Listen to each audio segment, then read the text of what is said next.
Imagine you were stuck in this photosphere with your camera and you could only take one photograph. What would you take a photograph of?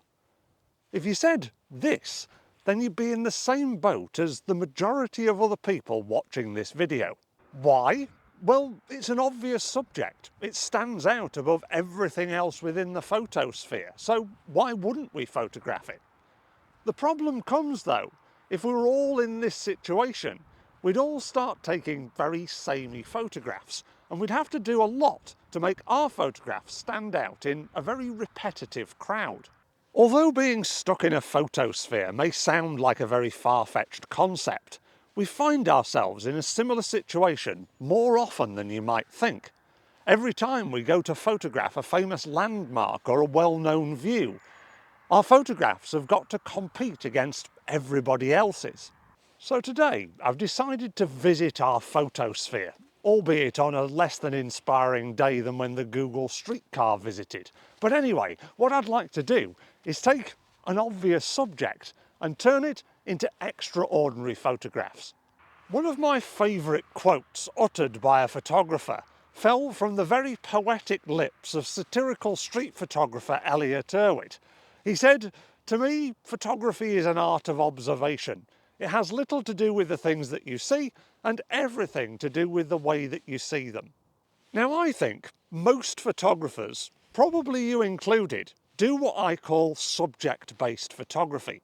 We see a subject, we find it interesting, and we take a photograph of it. But what Erwitt's suggesting is that photographs aren't necessarily about the subjects themselves. It's about the way that we see those subjects, how we interpret them, and how we share that interpretation with our viewers. So although Sledmere Monument here, built in 1865 as part of the nearby Sledmere estate, probably by somebody with far more money than sense, stood out in our photosphere, if we're all taking photographs of this one subject, then it won't stand out.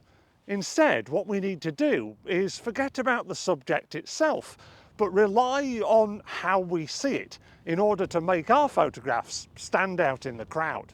So let's start off with the obvious, which would probably be a portrait shot taken from the roadside or the lay-by where I've parked my car, because that'd be easy to get to, of the monument behind me here, potentially framed by these two gateposts to provide a bit of symmetry. It would be a perfectly acceptable photograph, but chances are it's the one everybody else would take as well, because it's all about the subject rather than how we're actually seeing it. One of the first questions I'll always ask myself in these situations is, what is it that actually strikes me about my subject? And with this one, it's the size and scale and grandeur of the monument itself. It might not be the Eiffel Tower, but it's certainly not just a pile of stone. With that in mind, what I might like to do is place my camera at a low angle and look up at the monument. If I can use the diagonal lines to lead towards the centre of the frame, with the monument coming out from one of the bottom corners, it will not only lead your eye through the frame of the photograph, but it will really show off that sense of this monument being tall and really grand. As well as that sense of grandeur, I think another avenue that we could explore at this location is the feeling of isolation. This one pinnacle standing proud at the top of the hill, surrounded by this otherwise bleak and flat landscape, twinned with the moody clouds that are drifting across the sky on this cool wintry breeze, and maybe turned black and white to create more atmosphere and mood, could really show off the feeling of isolation that I'm definitely feeling today.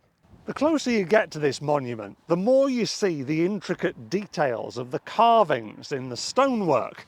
And I think this is another really useful way of interpreting a subject like this. Instead of thinking it's always got to be about the bigger picture, getting up close and personal with a subject can help you to see things and pick out photographs of things that other people would just not see, especially if they're just doing the classic symmetry shot from the lay-by. I'm sure we're all aware that light is a really important part of photography, and it should play a really important role when we're deciding how to formulate our interpretations of subjects. Here I like the way that the sun is coming round the edge of the monument and creating this vast and quite atmospheric silhouette. It's just another way of showing off this obvious subject in a bit more of a creative and extraordinary way. So next time you're tempted to photograph an obvious subject, remember it's not what you see, it's how you see it. Can you interpret it in your own unique way? Maybe you'll be able to pick out things within it that other people might not have seen in your situation. If you do that and approach photography in that way, then you're sure to get extraordinary photographs of even the most obvious of subjects. I hope you've enjoyed this video. If you have, then please give it a like and subscribe to the channel if you haven't already done so, and watch this video next if you'd like to hone your observation skills further. Thank you very much for watching. I'll see you again soon. Bye for now.